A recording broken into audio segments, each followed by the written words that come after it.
ይገናኝ። ዛሬ ወገኖቻችን እንግዲህ በያሉበት ቦታ በሰላም ይጠብቃቸው እግዚአብሔር። አዎ ቀላል አይደለም።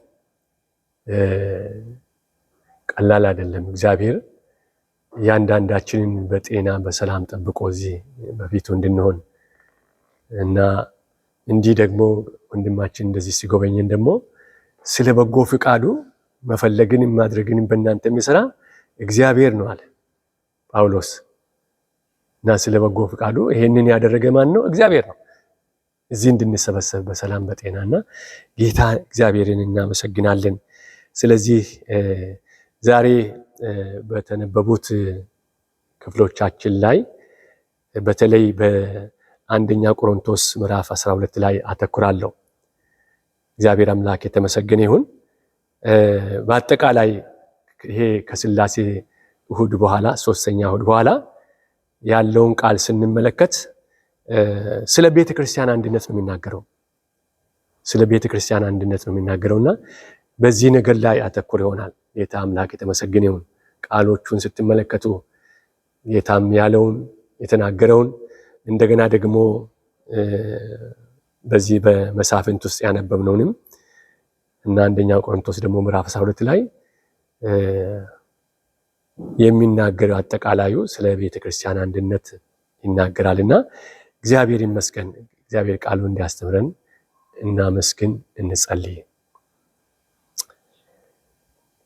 እግዚአብሔር አብ፣ እግዚአብሔር ወልድ፣ እግዚአብሔር መንፈስ ቅዱስ፣ እግዚአብሔር አንድ አምላክ ሆይ በጌታችንና በመድኃኒታችን በኢየሱስ ክርስቶስ ያው ስም ስለ መልካምና ስለ በጎ ሐሳብ ተስፋና ፍጻሜ ስላለው ዕቅዶች አምላካችን ሆይ በጌታ በኢየሱስ ክርስቶስ ያው ስምና ስልጣን እናመሰግናለን።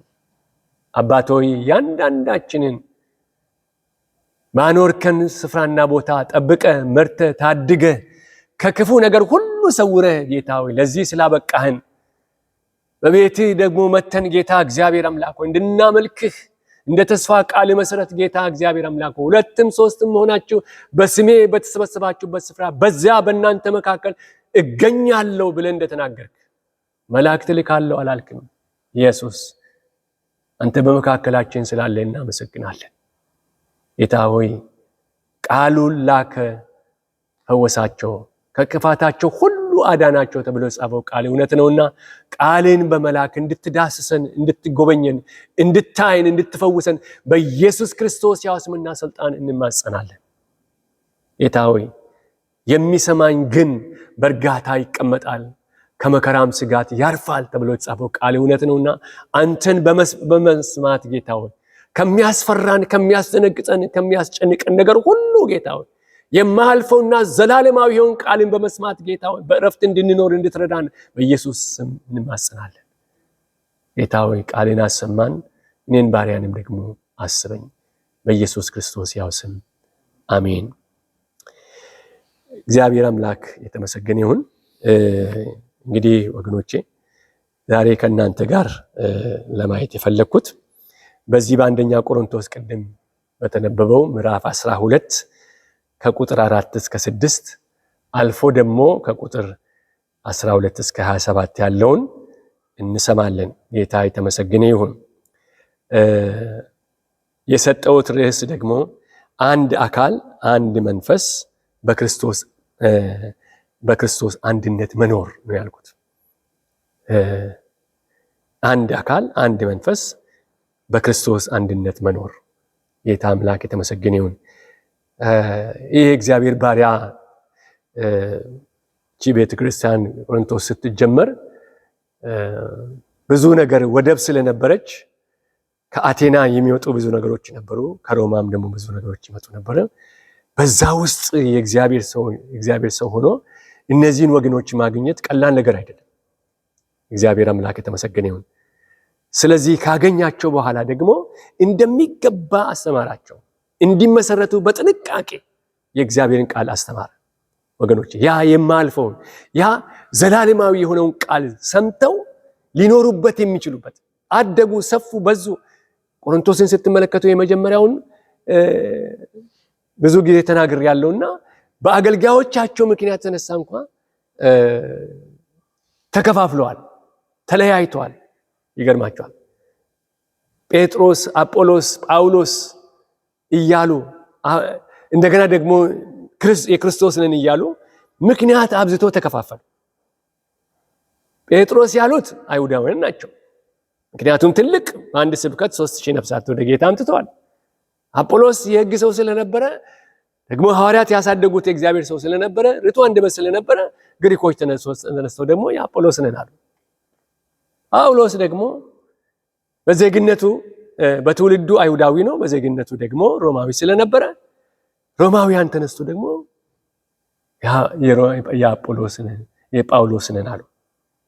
ሌሎች ደግሞ የሚመጻደቁት ደግሞ ተነስተው የክርስቶስ ነን አሉ። ይገርማቸዋል። በእነዚህ ሶስቱ በእነዚህ ጠቅላላ የሰራው አንድ መንፈስ ነው። ጌታም የተመሰገነ ይሁን። ስለዚህ ብዙ ካስተማራቸው በኋላ ምዕራፍ 11 ላይ ከመጣ በኋላ 12 ላይ ይሄ ስለ ቤተክርስቲያን አንድነት ስለ ቤተክርስቲያን አንድነት በዛ ውስጥ ስላለው ደግሞ አገልግሎት እንዴት መሆን እንዳለበት የሚገርማችሁ ነገር አካልን ወስዶ ሲሰብክ እንመለከታለን። ጌታ አምላክ የተመሰገነ ይሁን። በዚህ ስፍራ ላይ እንግዲህ እንዳነበብነው እንዳየነው የእግዚአብሔር ባሪያ የተናገረው አንድ ትልቁ ነገር ዛሬ የምናስለው መጽሐፍ ቅዱስ እጅግ ውብ ከሆነ ምስሎች አንዱን እርሱም ቤተክርስቲያን የክርስቶስ አካል መሆኗን ያስተምረናል። ስለዚህ በዛሬው ዘመን ከአንድ ቤተክርስቲያን ወደ ሌላ በቀላሉ ይሄዳሉ። ምክንያቱም ቤተክርስቲያን አንድ ናት ካል ሙቭመንት አልተከለከለም። እንደ አካል ወስዶ የመንፈስ ቅዱስ ስራ በዚህ ውስጥ የሚያገለግለውን የሚያደርገውን ሊያስተምር ስለወደደ በዛ ቦታ ላይ አተኮረ እና ደስ ይለኛል። ይሄ ምዕራፍ 12 በጣም ነው ደስ የሚለኝ። ይገርማቸዋል። ይህንን አስተማረ። በዛሬ ዘመን ሰዎች ከአንድ ቤተክርስቲያን ወደ ሌላ በቀላሉ ይሄዳሉ። አንዳንዶች በትናንሽ አለመግባባት ምክንያት ይለያያሉ። ሌሎች ደግሞ በንዴት ወይም በግል ፍላጎት የክርስቶስን አካል ይከፋፍላሉ። ነገር ግን ቃሉ የሚያስተምረን እውነት ነው። ቤተክርስቲያን የሰው ድርጅት አይደለችም፣ የክርስቶስ ሕያው አካል ናት። እግዚአብሔር አምላክ የተመሰገነ ይሁን። ሐዋርያ ጳውሎስ ለቆሮንቶስ ሰዎች የጻፈው በመካከላቸው ልዩነትና ክፍፍል ስለነበረ ነው። በጸጋ ዛሬም እየከፋፈለን ያለው በዛ የተጀመረውን ነገር በመካከላቸው የለያየ ነገር ስላለ ተጠንቅቆ ለማስተማር ስለፈለገ ልዩነትና ክፍፍል ስለነበረ ነው። በመሪዎች በመንፈሳዊ ስጦታዎችና በግል ክብር ላይ ይጣሉ ነበር። አስቡ፣ ከአንድ ጀምሮ እስከ 11 በእግዚአብሔር ጸጋ ተገኝተው አንድ የሆኑ ሰዎች ሲከፋፈሉ አይቶ አንድነታቸውን እንዲጠብቁ አካል ወስዶ ሲያስተምራቸው ቤተክርስቲያን ልትለያይና ልትከፋፈል እንደማትችል በዛ ባነበብነው ክፍሉ ላይ ሲያስተምራቸው ይናገራል። ጳውሎስ ግን ዋናው ነጥቡ ምን ነበረ? ተለያዩ አላላቸውም። ወደ ክርስቶስ ተመለሱ፣ አንድ ሁኑ ነው ያላቸው። እግዚአብሔር አምላክ የተመሰገነ ይሁን። ብዙ ልዩነት ነው የተፈጠረው። ተለያዩ አላቸውም። ወደ ክርስቶስ ተመለሱ፣ አንድ ሁኑ አላቸው። ይህ መልእክት ዛሬም ለኛ በጣም አስፈላጊ ነው። በዘመናችን በጣም በዘመናችን አስፈላጊ ነው ወገኖች። የምንቸገርበት ነገር ነው። እግዚአብሔር ልዩነትን ፈጠረ። ልብ በሉ ወገኖች፣ እግዚአብሔር ልዩነትን ፈጠረ፣ ክፍፍልን ግን አልፈጠረም። እግዚአብሔር አምላክ የተመሰገነ ይሁን። ልዩነትን ፈጥሯል፣ ነገር ግን ክፍፍልን አልፈጠረም። በዚህ በአንደኛ ቆሮንቶስ ምዕራፍ 12 ቁጥር 4 እና 6 ባለው ጳውሎስ እንዲህ ይላል፣ የስጦታ ልዩነት አለ ይላል፣ መንፈስ ግን አንድ ነው። የአገልግሎት ልዩነት አለ፣ ጌታ ግን አንድ ነው።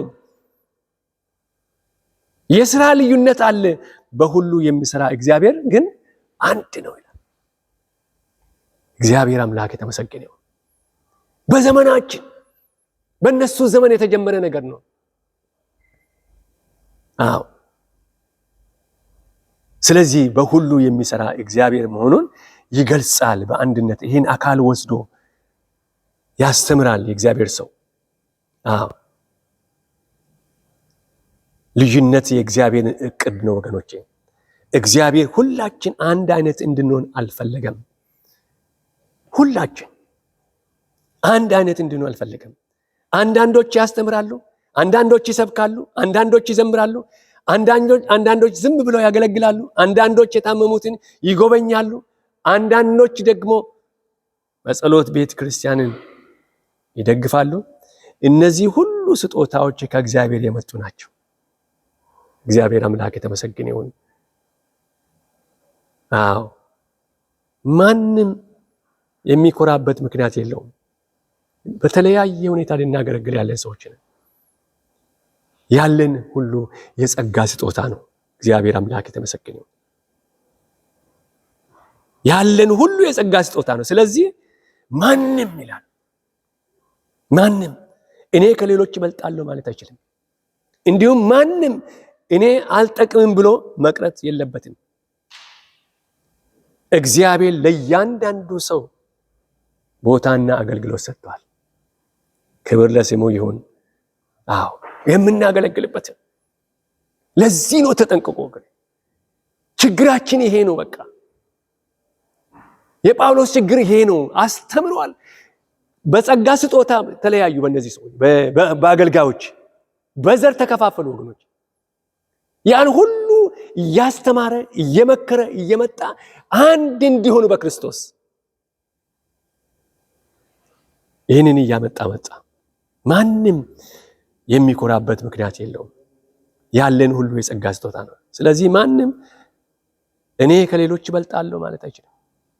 እንዲሁም ማንም እኔ አልጠቅምም ብሎ መቁረጥ የለበትም። እግዚአብሔር ለእያንዳንዱ ሰው ቦታና አገልግሎት ሰጥቷል። እግዚአብሔር አምላክ የተመሰገነ ይሁን። አዎ ሁሉም ስጦታዎች አንድን ዓላማ ያገለግላሉ። አሜን ነው። አንዱን ዓላማ ነው የሚያገለግሉት። አዎ ዓላማው ራሳችንን ማክበር አይደለም። ዓላማው ክርስቶስን ማክበር እና ቤተክርስቲያንን ማነጽ ነው። እግዚአብሔር አምላክ የተመሰገነ ይሁን። ይህንን ብቻ ስንረሳ ወገኖቼ ምቀኝነት ይጀምራል፣ ውድድር ይጀምራል፣ ትዕቢት ይገባል፣ በመጨረሻ ክፍፍል ይፈጠራል። ተመልከቱ፣ ያልተከፋፈለ ሕዝብ። ቤተ ክርስቲያን አንድ አካል ናት። እግዚአብሔር አምላክ የተመሰገነ ይሁን። ቤተ ክርስቲያን አንድ አካል ናት። አንደኛ ቆሮንቶስ ምዕራፍ 12 ቁጥር 12 እስከ 20 ላይ ቅድም ወንድሜ ሲያነብልን ነበር። አንብቡት ቤታችሁ። ምዕራፍ 12 ከቁጥር 12 እስከ 20 አዎ አንድ እንደሆነች ይናገራል ቁጥሮቹ። ጳውሎስ የሰውን አካል ምሳሌ አድርጎ ይጠቀማል በዚህ ቦታ ላይ። ጌታ የተመሰገነ ይሁን። አካላችን ብዙ ክፍሎች አሉት። አዎ ዓይን፣ ጆሮ፣ እጅ፣ እግር፣ አፍ፣ ልብ ወገኖቼ ሁሉም የተለያዩ ናቸው። ሁሉም የተለያዩ ናቸው። ሁሉ የተለያዩ ስራ አላቸው። ነገር ግን አንድ አካል ናቸው። አሜን ነው። ይሄንን አስፈለገው የእግዚአብሔር ባሪያ በብዙ ነገር ውስጥ ውጣ ውረድ ውስጥ ስላለፉ እየመከራቸው እየመጣ ሲለያዩ አካል ወሰነና ይሄንን ሊያስተማር ፈለገ። አዎ የተለያዩ ስራ አላቸው፣ ነገር ግን አንድ አካል ናቸው። እንዲሁም ቤተክርስቲያን ነች። እስቲ አስቡ። እግር እኔ ከአካሉ ለያለሁ ቢል ምን ይሆናል? ተመልከቱ። ከአካሉ ተለይቶ መኖር አይችልም። ወይም ዓይን እጅን አያስፈልግም ሊል አይችልም። ሙሉ አካል ይጎዳል። ሙሉ አካል ይጎዳል። እንዲሁም ክርስቲያን ከክርስቶስ አካል ተለይቶ መኖር አይችልም። እምነት ለብቻ የሚኖር ህይወት አይደለም። እግዚአብሔር በጥምቀት በእምነት በቃሉ በቅዱሳት ምስጢራት አንድ አካል አድርጎ አቀላቅሎናል። እግዚአብሔር አምላክ የተመሰገነ ይሁን። ስራው የእግዚአብሔር ነው። ስራው የእግዚአብሔር ጸጋ ነው። እግዚአብሔር አምላክ የተመሰገነ ይሁን። ክርስቶስ አካሉን ይወዳል፣ እኛም አካሉን ልንወድ ይገባናል። እግዚአብሔር ስም ብሩክ ይሁን። ስለዚህ አንድ አካል አንድ መንፈስ በክርስቶስ አንድነት መኖር በዚህ ባነበብነው ክፍል ላይ ስንመለከት ቤተክርስቲያን መተው ወይም መለት የሚመጣው አደጋ ወደ ወንድሞችና እህቶች፣ ይህም ዛሬ መልእክት ለዛሬው ዘመን በጣም የሚመለከት ነው። በዛሬ ጊዜ ብዙ ሰዎች ቤተክርስቲያንን ይተዋሉ። አንዳንዶች በስራ ምክንያት ይዛወራሉ። አንዳንዶች በቤተሰብ ምክንያት ሌላ ቦታ ይኖራሉ። አንዳንዶች የእግዚአብሔር ቃል በታማኝነት የሚሰብኩበት ቤተክርስቲያን ለመፈለግ ይሄዳሉ። እነዚህ ሁኔታዎች ሊገቡ ይችላሉ። ነገር ግን ጳውሎስ የሚያስጠነቅቀው ሌላ ነገር አለ። በትዕቢት፣ በቁጣ፣ በመቀኝነት፣ በግል ፍላጎት ወይም በይቅርታ እጥረት ምክንያት ቤተክርስቲያንን መተው ለክርስቶስ አካል ጉዳት ያመጣል። እግዚአብሔር ከዚህ ይጠብቀን። ዛሬ አንዳንዶች እንዲህ ይላሉ ወገኖቼ፣ ማንም አላከበረኝም፣ ፓስተሩ አልጠየቀኝም፣ የዝማሬው አይነት አልወደድኩም፣ ሰዎች አስቀየሙኝ፣ እኔ ሳይሆን ሌላውን መረጡ። እነዚህ ህመሞች እውነተኛ ሊሆኑ ይችላሉ። ሰዎች ይሳሳታሉ፣ ያስቀይማሉ፣ ይበድላሉ። ነገር ግን የመጀመሪያው መፍትሄው ከአካሉ መለየት አይደለም። መፍትሄው እርቅን፣ ይቅርታን፣ ፍቅርን መፈለግ ነው። እግዚአብሔር አምላክ የተመሰገነ ይሁን። አንድ አካል ሲጎዳ ሁሉ ይጎዳል። አንድ አባል ሲለይ ሞላው አካል ያዝናል ወገኖቼ። ስለዚህ ከቤተ ክርስቲያን ለመሄድ ከመወሰናችን በፊት ራሳችንን እንጠይቅ። ብዙ ጊዜ እንደዚህ ራሳቸው እርምጃ የሚወስዱ አሉ ወገኖቼ። ይህን ውሳኔ በእግዚአብሔር ፍቃድ እወስናለሁን ብሎ መጠየቅ መልካም ነው። ይገርማችኋል።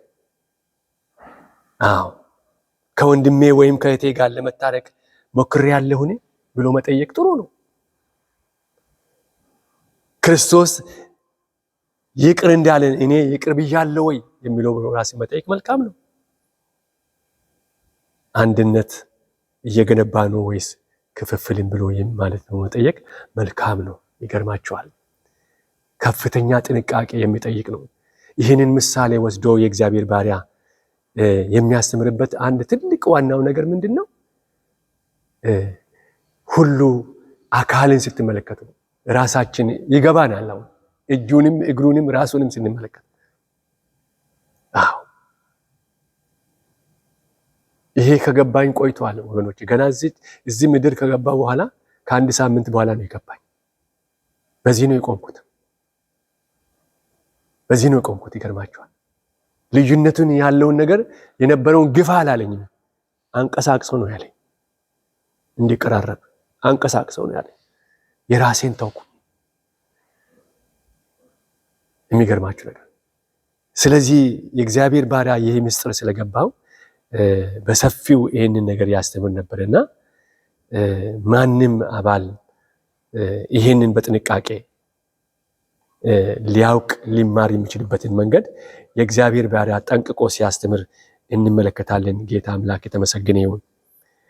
እና ወገኖቼ ብዙ ነው ነገሩ። እጅግ በጣም ብዙ ነው። ጌታ አምላክ የተመሰገነ ይሁን። ይህንን ምዕራፍ 12 ላይ ከቁጥር 21 እስከ 24 ላይ ደግሞ ጳውሎስ እንዲህ ይላል፣ ዓይን ለእጅ አልፈልግም ማለት አይችልም፣ ራስን እግር አልፈልግም ማለት አይችልም። ይህ ቃል ለቤተ ክርስቲያን ትልቅ ትምህርት ነው። ትልቅ ትምህርት ነው። ማንም ሰው አንተ ተጠቅም ሊባል አይገባም። አዎ ቤተ ክርስቲያን ውስጥ ሕፃናት ዋጋ አላቸው፣ ወጣቶች ዋጋ አላቸው፣ አዛውንት ዋጋ አላቸው፣ ድሆች ዋጋ አላቸው፣ ህመምተኞች ዋጋ አላቸው፣ በዝምታ የሚያገለግሉ ዋጋ አላቸው። አዎ ክርስቶስ ሁሉም በአንድ ዋጋ ገዝቷል። ያ ዋጋ የከበረ ደሙ ነው። እግዚአብሔር አምላክ የተመሰገነ ይሁን።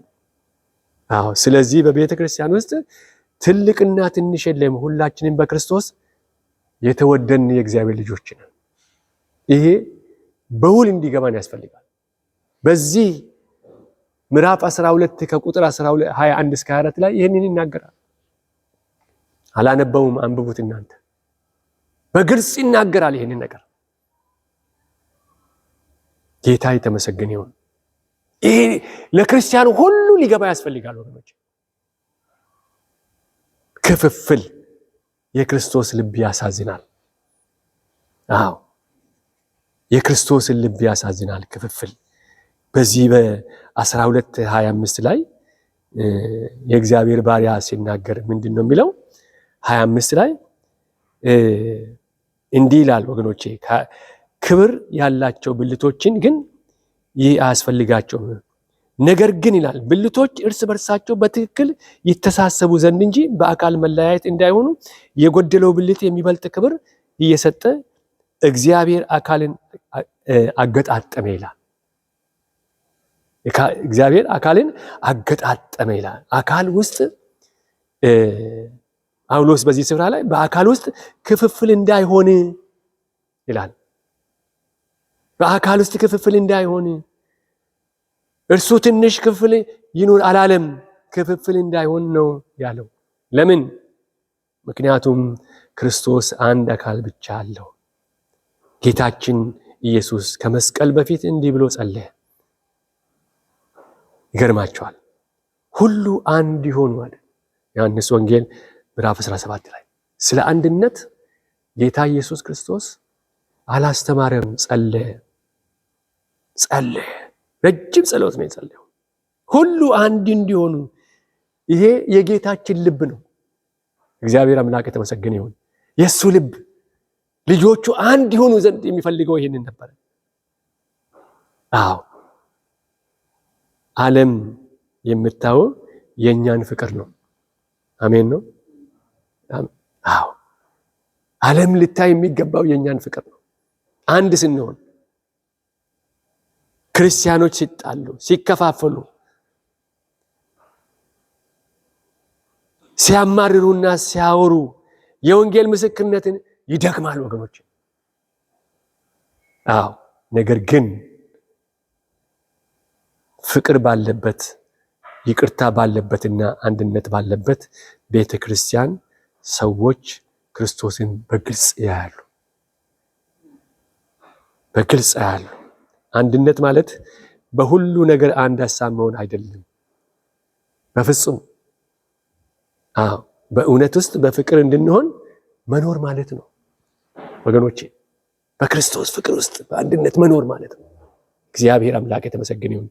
ያ የሚታይ ነው። ያ የሚስብ ነው። ያ ወንጌልን የሚያስኬድ ነው ወገኖቼ። አዎ እግዚአብሔር አምላክ የተመሰገነ ይሁን።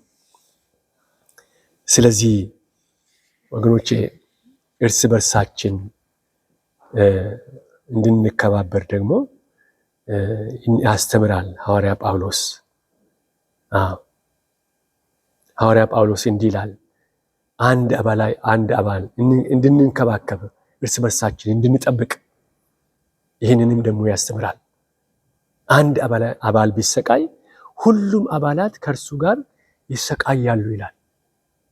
አንድ አባል ቢከብር ሁሉም ከእርሱ ጋር ደስ ይላቸዋል ይላል። አንደኛ ቆሮንቶስ ምዕራፍ 12 ቁጥር 26 ላይ ይህ የቤተ ክርስቲያን ሕይወት መለያ ነው። ጌታ የተመሰገነ ይሁን። ቤተ ክርስቲያን ውስጥ ማንም ብቻውን መከራውን መሸከም የለበትም። የእርስ በርሳችሁን ሸክም ተሸካከሙ ነው የሚለው እግዚአብሔር ቃል። አንድ ወንድም ቢታመም እንጎበኘዋለን። አንዲት እህት ብታዝን እናጽናናታለን። እግዚአብሔር አምላክ የተመሰገነ ይሁን። አንድ ሰው በኃጢአት ቢወድቅ በፍቅርና በትህትና እንመልሰዋለን። አንድ ሰው በእግዚአብሔር በረከት ቢደሰት ከእርሱ ጋር እንደሰታለን። እግዚአብሔር ስም ብሩክ ይሁን። ይህ ክርስቶስ አካል መሆኑን እንረዳለን። ቤተ ክርስቲያን ህንፃ አይደለችም፣ ቤተሰብ ናት። ቤተ ክርስቲያን ኦርጋናይዜሽን ሳይሆን ኦርጋኒዝም ናት። ህይወት ያላት የምትንቀሳቀስ ናት። እግዚአብሔር አምላክ የተመሰገነ ይሁን። ስለዚህ ወገኖቼ ጥሩ ቤተሰብ በችግር ጊዜ አይተዋውም፣ አብሮ ይቆማል፣ ይፈለጋል። እንዲሁም ጠንካራ ቤተክርስቲያን ችግር የሌለበት አይደለችም።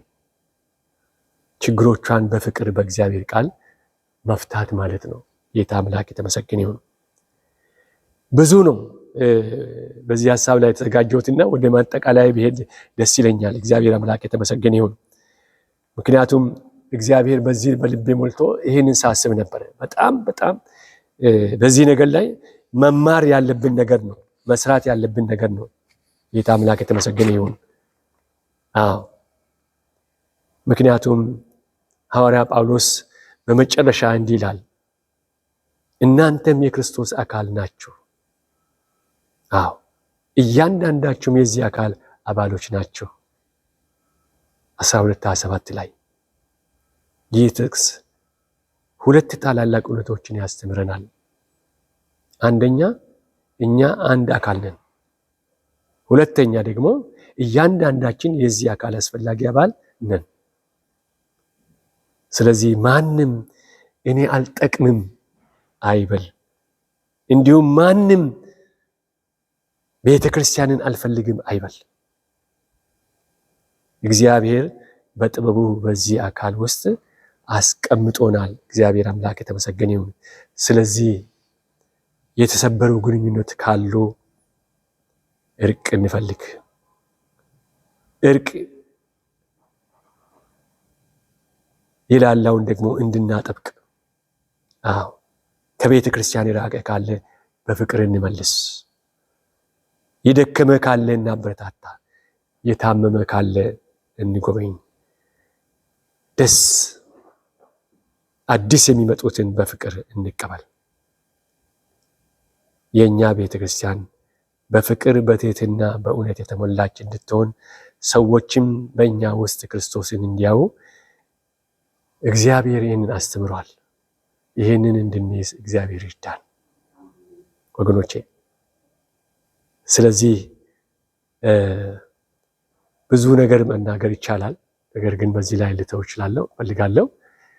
በተለይ እግዚአብሔር ባሪያ ይህንን በአካል አስመስሎ ያስተማረው ቆሮንቶስ መጽሐፍን ስናጠና ቁልፍ ቦታ ነበር። ይገርማቸዋል። ዛሬ ባለችው ቤተክርስቲያን ውስጥ ላለችው ቤተክርስቲያን ትልቅ ትምህርት የምናገኝበት ነው። የማይጠቅም ሰው የለም። በስጦታችን የምንኮራራበትና እንበልጣለን የምንለው ነገር የለም። ስለዚህ ሁሉም ለማነጽ መሆን እንዳለበት ይህን ካለ በኋላ ሲደመድም 12ን ሲደመድም ከዚህም ይበልጥ አሳያቸዋለሁ ብሎ ወደ ፍቅር ሄደ። ወደ 13 ሄደ። ፍቅርን ለመግለጽ እግዚአብሔር አምላክ የተመሰገነ ይሁን። ፍቅርን ከገለጸ በኋላ ደግሞ እንዴት ማምለክ እንዳለባቸው ምዕራፍ 14 ላይ ደግሞ እንዴት በአንድነት ሳይለያዩ ማምለክ እንዳለባቸው በግልጽ በዛ ስፍራ ደግሞ አስተማረ። እግዚአብሔር አምላክ የተመሰገነ ይሁን። በተለይ ደስ የሚለኝ ነገር ከዛ ከምዕራፍ 14 ቁጥር 40 ላይ ምንድነው የሆነ? ሁሉ በአግባብና በስርዓት ይሆናል። እግዚአብሔር አምላክ የተመሰገነ ሁሉ በአግባብና በስርዓት ይሆናል። ምክንያቱም ስርዓት ያለውን አምላክ ስለምናመልክ። ዛሬ ብዙ ነገሮች የረሳነው ነገሮች አሉ። በዚህ ልተዋችሁ ፈልጋለሁ። እንቀጥላለን እግዚአብሔር በሚያስተምረን መንገድ ይህንን የቤተ ክርስቲያን አንድነትን አጥብቀን እንድንጸልይ እግዚአብሔር ይርዳል። አዎ አጥብቀን በክርስቶስ አንድ ከሆን አንድ ምሳሌ ነግራችኋለሁ። አንድ ወንጌላዊ በትልቅ መርከብ ላይ ሲሄዱ ነበር። በትልቅ መርከብ ላይ ሲሄዱ መስፍን አንድ ሰው ነው የነገረኝና መርከብ ላይ ቁጭ ብለው ሲሄዱ እንግዲህ መርከቡ ላይ መዝናናት አለ፣ እንሄዳለን፣ መቀመጥ አለ።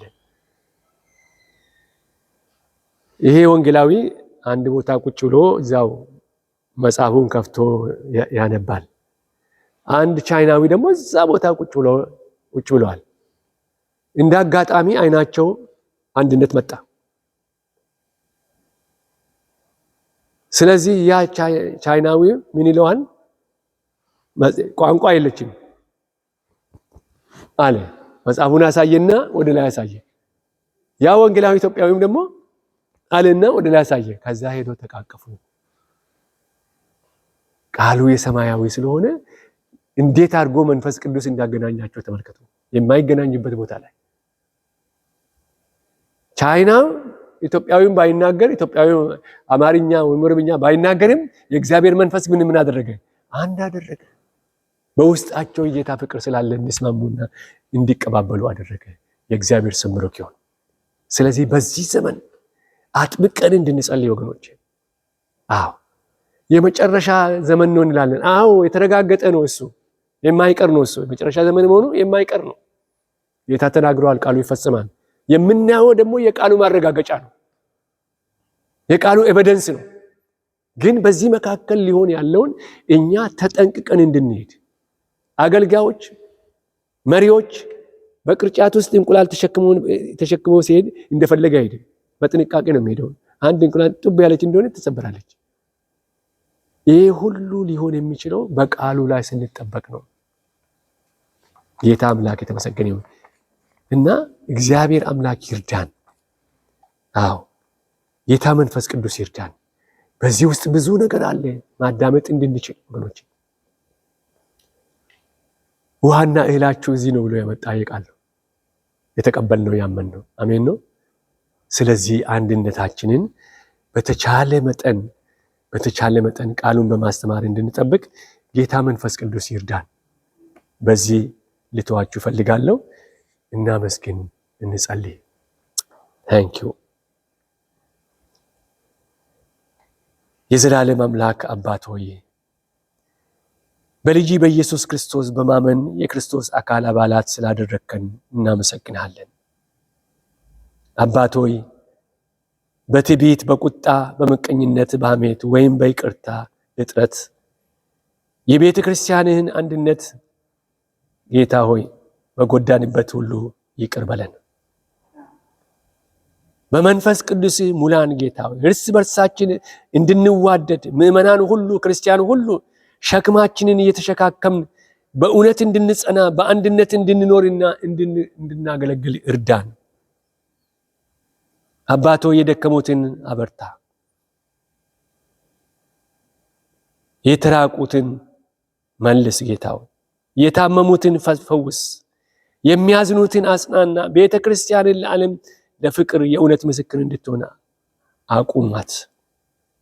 አባት ሆይ ይህን ሁሉ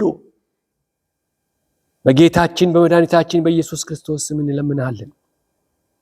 ጌታ ሆይ የኢየሱስ ክርስቶስ ጸጋ፣ የእግዚአብሔር አብ ፍቅር፣ የመንፈስ ቅዱስ ኅብረት ከሁላችን ጋር ይሁን። ጌታ ሆይ በዘር ወይም በብሔር ላይ አይመሰረትም ቤት፣ በእድሜ በሀብት ወይም በማዕረግ ላይ አይመሰረትም። አንድነታችንን በመስቀሉ ላይ የመሰረተውን በማየት እንድናገለግል እርዳን። በዚህ አቁመን ሁላችን በራሳችን መዳን አልቻልንም። ስለዚህ እግዚአብሔር ልጁን ኢየሱስ ክርስቶስን ላከ። ክርስቶስ በመስቀል ላይ ስለ ኃጢአታችን ሞተ፣ በደሙ ዋጋ ገዛን፣ በትንሣኤው አዲስ ሕይወት ሰጠን። ጌታ ሆይ በዚህ ባሪያ ጸንቶ በተቀበለው መንፈስ እንዳገለገለ እኛም በዚህ በመጨረሻ በቤት ውስጥ ሆነን በዚህ እንድናገለግል እርዳን። ዛሬ ከኛ ጋር ሊገኙ ያልቻሉትን ጌታ ሆይ በያሉበት ቦታ እንድታስባቸው በኢየሱስ ስም እንማጸናለን። ጌታ ሆይ ክብር ምስጋና ላንተ ይሁን። ኖአና ሶፊያ ደግሞ ዛሬ ከኛ ጋር ስለተገኙ እግዚአብሔር ሆይ እናመሰግናለን። ጌታ ሆይ በዚህ ስፍራ መገኘታቸው በዚህ ቦታ ብዙ ትስታ አላቸው። እግዚአብሔር አምላክ ሆይ በመውጣት በመግባታቸው አንተ ጠብቃቸው። የሰማይ አምላክ እግዚአብሔር ሆይ መንገዳችንን፣ ኑሯችንን፣ ህይወታችንን ሁሉ አንተ እናስረክባለን። በአንድነት ጌታ ሆይ መኖር እንድንችል መንገዶችን እያሳየህን ማድረግ የሚገባንን እንድናደርግ እርዳን። ይሄን ለመን በጌታችን በመድኃኒታችን በኢየሱስ ክርስቶስ ያው ስም አሜን።